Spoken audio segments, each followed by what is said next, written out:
Iran's foreign minister flew to St. Petersburg this week carrying a list, not a diplomatic agenda, not a framework for negotiation, a list. Air defense systems, fighter jets, intelligence sharing arrangements, electronic warfare components, everything the regime needed to survive a blockade it had no answer for, and an internal collapse it could not stop. Abbas Araghchi made the trip in secret, which tells you how desperate the errand was. When a foreign minister travels openly, it is diplomacy. When he travels secretly with a list, it is begging. And what he received in St. Petersburg from Vladimir Putin, the man Iran had supplied with thousands of Shahed drones and ballistic missiles for years at the cost of its own national security reserves, was this. Our strategic partnership continues. We are for peace. Roundabout diplomatic phrases, promises that sound meaningful and deliver nothing. No troops, no arms transfers, no economic lifeline, no air defense systems, no fighter jets, no intelligence sharing at the level the list requested. The ally Iran had spent years feeding with weapons walked away from the table while the person it fed was still standing in the room asking for help. And what happened next, in the silence after Araghchi's list was declined, is the most ruthless geostrategic betrayal of the modern era. Because Putin was not doing nothing. He was doing something very specific with the exact market share that Iran was losing. And by the time Tehran understood what was actually happening, the door had already closed behind it. But let's back all the way up. Because to understand why Russia's non-response to Iran's request is one of the most precise acts of strategic calculation in recent geopolitical history rather than simple abandonment, you need to understand the specific financial equation that Iran's crisis created for Moscow, and why helping Iran would have destroyed that equation completely. Here's where we stand as of May 2026. The U.S. naval blockade of Iranian ports, active since April 13th, has forced 50 commercial vessels to turn back. Iran's onshore oil storage is at capacity. Floating storage in tankers offshore is providing a maximum of 6 weeks of additional breathing room before forced well shutdown begins. The Strait of Hormuz, through which approximately 20% of the world's seaborne oil supply normally transits, has been functionally compromised since February 28th. Brent crude oil, which was trading around $40 per barrel before this conflict, has surged past $120. That number, $40 to $120, is the entire story of why Russia chose silence over solidarity. Because Russia, having lost significant export capacity through Western sanctions on its shipping and Baltic port infrastructure, was selling its remaining oil supply into a market where the Hormuz disruption had tripled the price it could command. The blockade that was strangling Iran was simultaneously filling Russia's war chest at a rate that Bloomberg calculated as an extra $150 million per day in additional oil export revenue for Moscow. Read those two numbers next to each other. Iran losing $500 million per day. Russia gaining $150 million per day from the same event, on the same day. That is not alliance. That is cannibalism wearing alliance's clothing.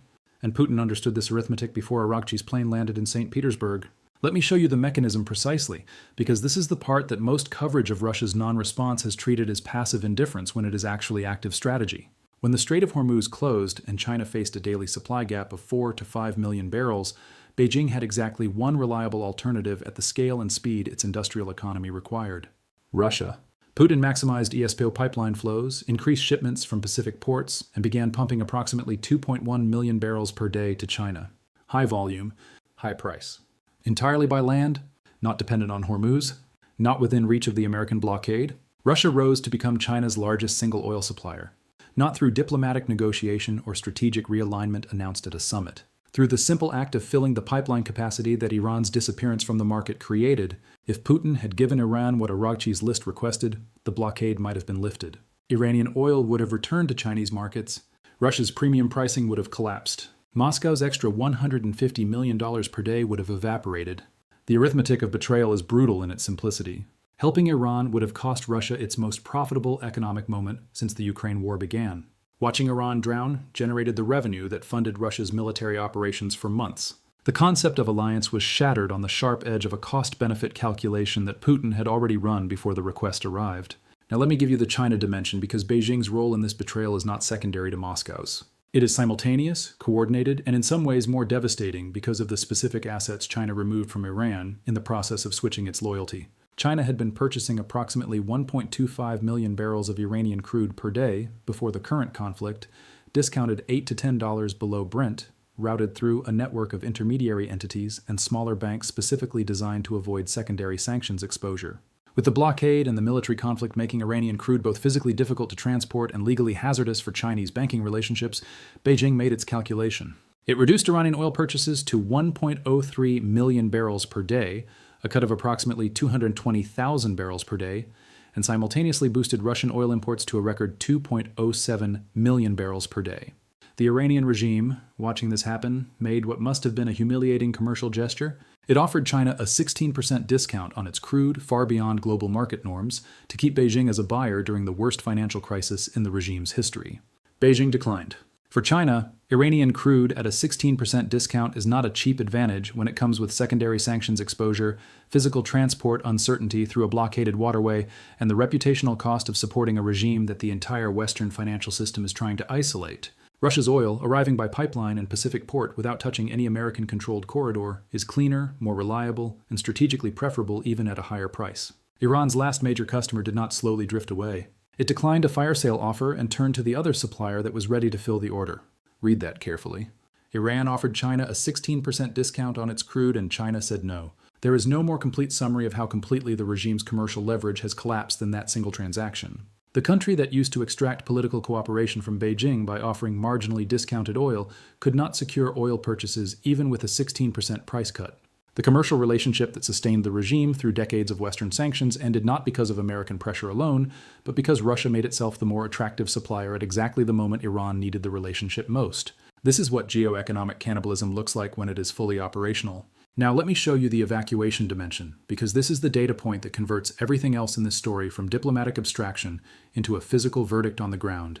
The evacuation operations that China and Russia conducted from Iran between March 1st and the present are not the story of foreigners leaving a war zone. They are the story of the strategic human infrastructure that gave Iran both its technical capability and its geopolitical protection being systematically removed. Let me be precise about what that means. The Astara border gate on the Iran-Azerbaijan border, under normal circumstances a routine commercial crossing for truck transport and bilateral trade, processed 2,997 evacuees from 69 different countries between March 1st and 10th alone. Not tourists. The demographic breakdown of those departures tells you what actually left. Chinese infrastructure experts managing Iran's refinery and railway projects. Senior engineers from Russia's energy facilities at Bushehr and in the port sector. Technical specialists from Tajik and Pakistani diplomatic missions.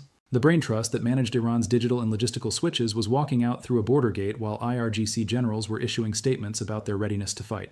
And the evacuation did not stop at Astara. The Megri crossing with Armenia, the Gerbalak and Kapikoy gates opening into Turkey, all became pressure points of the same exodus as Chinese and Russian nationals moved toward Istanbul, the most stable international transit hub available, and from there home. When a state's technical infrastructure leaves through its northern border gates while its military is issuing threats through its southern waterway, you are watching a system lose its operational capacity in real time. The Russian evacuation from Bushehr deserves specific attention because of what it reveals about the regime's nuclear situation and because of the specific strategic logic that Putin's withdrawal decision contained. According to Moscow Times reporting citing statements by Rosatom CEO Alexei Likhachov, 94 senior personnel were transported across the border on special flights, while 200 of the remaining 639 Russian citizens were transported in blacked-out buses during brief lulls when bombardment probability decreased. The remaining Russian personnel are being extracted in stages. The construction of Bushehr Units 2 and 3, underway since 2017 and representing a multi-billion-dollar Russian investment in Iranian nuclear capacity, has been indefinitely suspended. Russia has effectively abandoned its decade-long nuclear investment in Iran, not because it was forced to by American military action, because Putin made the calculation that the investment was worth less than what watching Iran's collapse would produce in terms of market share, oil revenue, and Chinese dependency on Russian supply. The evacuation is not an exit from a collapsing ally. It is the physical act of removing the protection that Russia's presence had provided to Iranian facilities, leaving them exposed to strikes that Russian engineers on site would have previously deterred.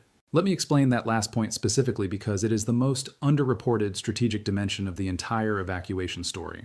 For years, the presence of Russian and Chinese technical personnel at Iran's critical facilities, Bushehr nuclear plant, Bandar Abbas port, Chabahar deepwater port, the Rasht Astara railway project, served as what strategic analysts call a living shield. When the United States or Israel planned military operations against Iranian infrastructure, the presence of Russian or Chinese state personnel at those facilities created a significant deterrence factor. Striking a facility housing Russian nuclear engineers or Chinese port operators risked triggering a direct confrontation with Moscow or Beijing that neither Washington nor Tel Aviv was willing to risk without extraordinary justification. That living shield deterred strikes that would otherwise have occurred. Putin's evacuation order, followed by Xi Jinping's parallel evacuation of 791 Chinese personnel via Azerbaijan in the first stage, removed that shield simultaneously and without warning from Iran. Tehran's most critical infrastructure, the Bushehr nuclear plant, the deep water ports, the energy network, is now exposed to military strikes that would previously have carried the risk of hitting Russian or Chinese nationals. The evacuation did not just extract personnel, it removed the geopolitical barrier that had been protecting those facilities from direct attack. Iran did not lose its allies' support. It lost the invisible protection that their presence had been providing without Iran fully understanding how dependent it was on that protection until it was gone. Now let me show you what the Caspian route destruction means for the IRGC's shadow financial architecture, because this is the dimension of the betrayal that directly dismantled the regime's alternative funding mechanism. The Caspian Sea had been positioned for years as a trade corridor operating beyond Western surveillance. Arms shipments between Iran and Russia, electronic warfare components, technical equipment, financial transfers that could not move through conventional banking channels, all of this moved through the Caspian's isolated geography in ways that American intelligence had tracked, but that U.S. military force had limited ability to interdict. That isolation ended through 2 strikes from different directions. Israel's advanced strike capabilities targeted Iran's naval facilities at Bandar Anzali port, the primary Caspian maritime hub for shadow trade. The shipyard sustained heavy damage. Separately, Ukrainian forces, operating with the strategic logic of attacking every revenue source that funds the Russian military, neutralized Caspian drilling platforms belonging to the Lukoil company. These 2 operations, from Israeli and Ukrainian forces operating with no explicit coordination, simultaneously closed the corridor through which IRGC shadow trade had been flowing. And Moscow, whose naval assets in the Caspian were positioned to protect this corridor, took no concrete action to defend it. Tehran demanded urgent naval patrols from Russia to secure the route. None were deployed. The shadow financial artery of the IRGC's cash flow froze in the middle of a sea named after the region it serves. Cargo ships detained at ports, electronic warfare components stuck in storage. The financial mechanism that allowed the IRGC to move money outside conventional banking channels closed without a single American warship needing to operate in the Caspian. The betrayal did work that American military force could not easily reach. Now let me show you what all of this means for Iran's internal dynamics, because the betrayal by Russia and China is not just a geopolitical story. It is the mechanism that is accelerating the internal collapse that has been building since February 28th. The average Iranian civil servant or worker is earning between $200 and $300 per month. This is not a pandemic-era temporary reduction in purchasing power. This is the structural monthly income of the working population of an economy that sits on the 4th largest oil reserves on Earth. Against that income, food prices are rising, fuel costs are increasing, and the basic goods that sustained working family budgets before the conflict are becoming progressively less accessible. The 22,000 engineers and technicians who staffed Iran's railways, ports, and energy infrastructure alongside their Russian and Chinese counterparts are now sitting in facilities that cannot be maintained without the expertise that evacuated through the Astara border gate. Port cranes at Bandar Abbas stand idle because the digital automation systems Chinese operators ran collapsed when the operators left. The Rasht-Astara railway line, built with a $1.5 billion Russian loan, is rusting in progress because the engineers managing its completion loaded their personal belongings into buses and drove north. The Bushehr nuclear plant is operating without the periodic safety maintenance, digital calibration of cooling systems, and fuel rod management that Russian specialists provided. The potential drop in national energy production from the Russian withdrawal at Bushehr alone runs to 10 to 15% of Iran's grid capacity. Industrial regions and large cities already experiencing chronic power outages face the prospect of permanent darkness as that capacity gap compounds the fuel shortages the blockade has created.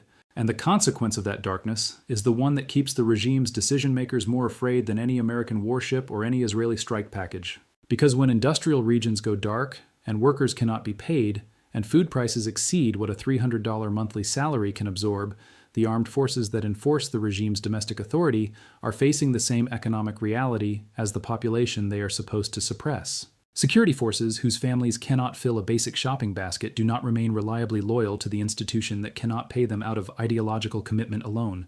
The regime understands this. It has always understood this.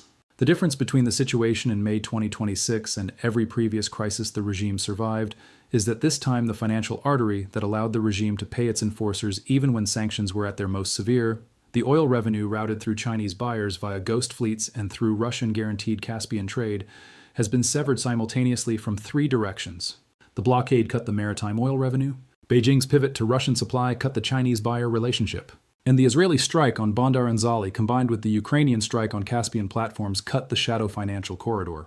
The regime that built its survival strategy on the assumption that it would always have at least one of those channels operational now has none of them.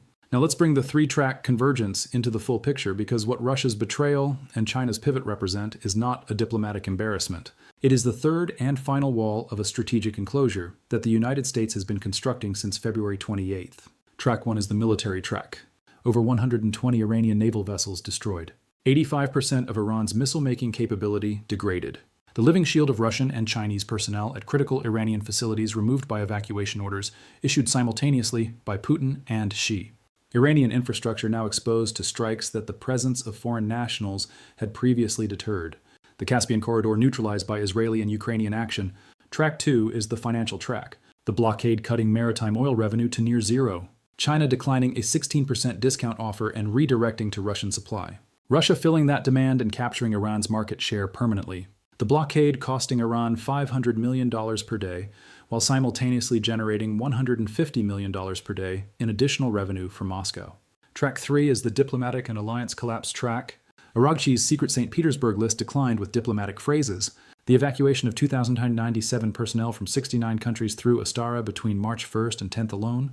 The Chinese withdrawal of 791 critical personnel via Azerbaijan. The suspension of Bushehr Units 2 and 3 construction. The paralysis of Bandar Abbas, Bushehr, and Chabahar ports as digital systems collapsed when operators departed.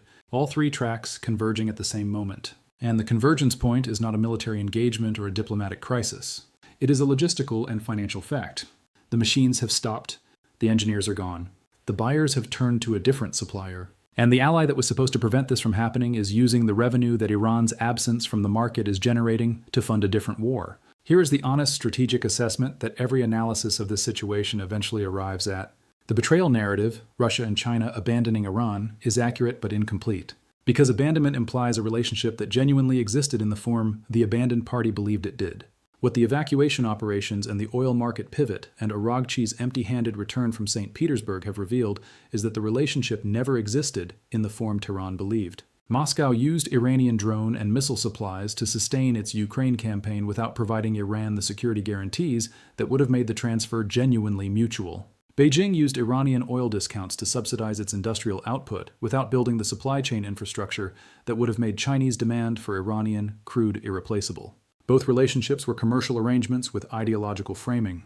The ideology evaporated the moment the commercial calculation pointed in a different direction. And Tehran, which had built its entire survival strategy on the assumption that strategic partnership with Russia and China constituted a genuine alliance, is now discovering that in international relations there are no alliances, only interests. And no interest in Moscow or Beijing's calculation is served by helping Iran survive a crisis that is generating the highest oil revenue Moscow has seen since the Ukraine war began.